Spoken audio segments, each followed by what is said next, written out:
વીજળીને ચમકારે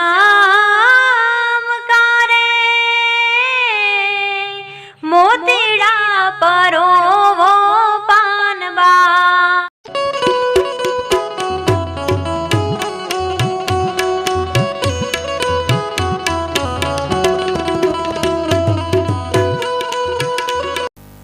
જય ગુરુ મહારાજ, જય ગુરુદેવ, જય સિયારામ, હરિઓમ। હું વૈદ્ય ચંદુભાઈ ચલાળિયા, ગંગા ઉપનિષદ ચેનલ, ભાવનગર।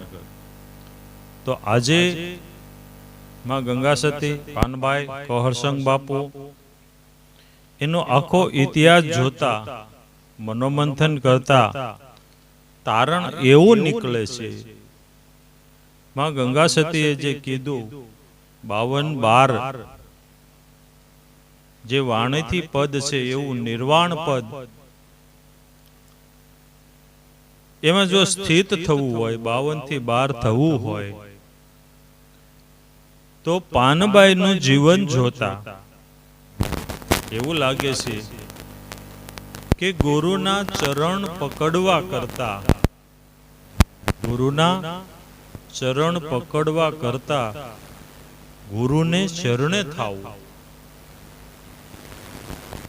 મને એવું લાગે છે, મારો એવો અંદાજ છે। કારણ કે ગંગા સતી એમનું જ્યારે વેવિશાળ નક્કી થયું સમઢિયાળા કહરસંગ બાપુ સાથે, ત્યારે આ દેહની હયાતી તો નહોતી, મારા આ દેહની હયાતી તો નથી, પણ ઇતિહાસ જોતા એવું લાગે છે મને, માં ગંગા સતી અને પાનબાઈ એમ કહેવાય છે કે ખરેખરા બેનપણી હતા, એક શરીર જુદા હતા પણ આત્મા એક હતો, એવી જ રીતે રહેતા હતા।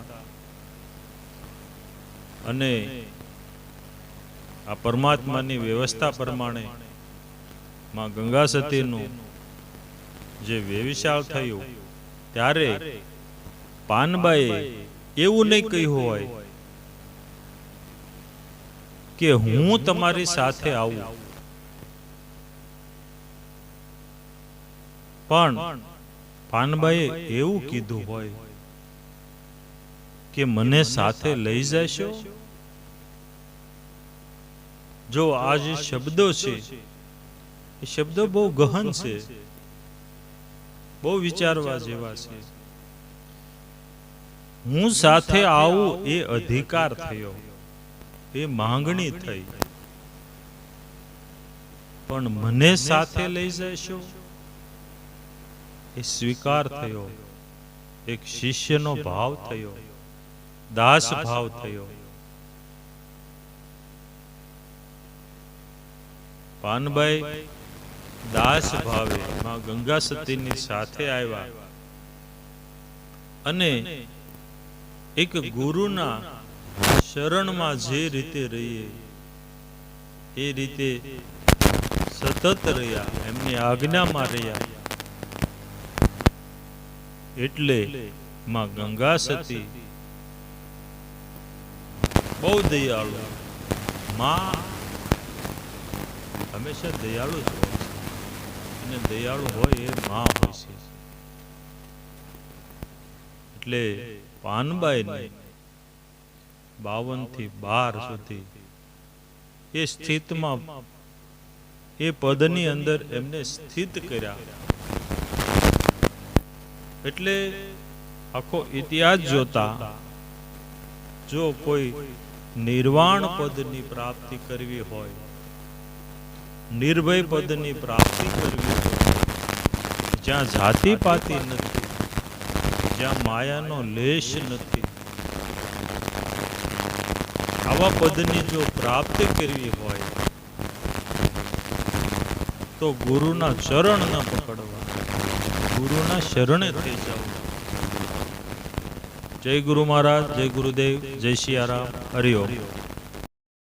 જય સિયારામ।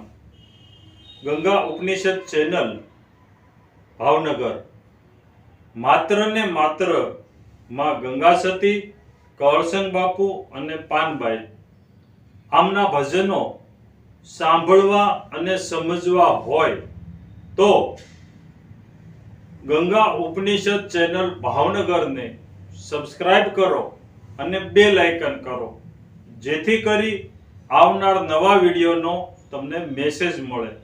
જય સિયારામ.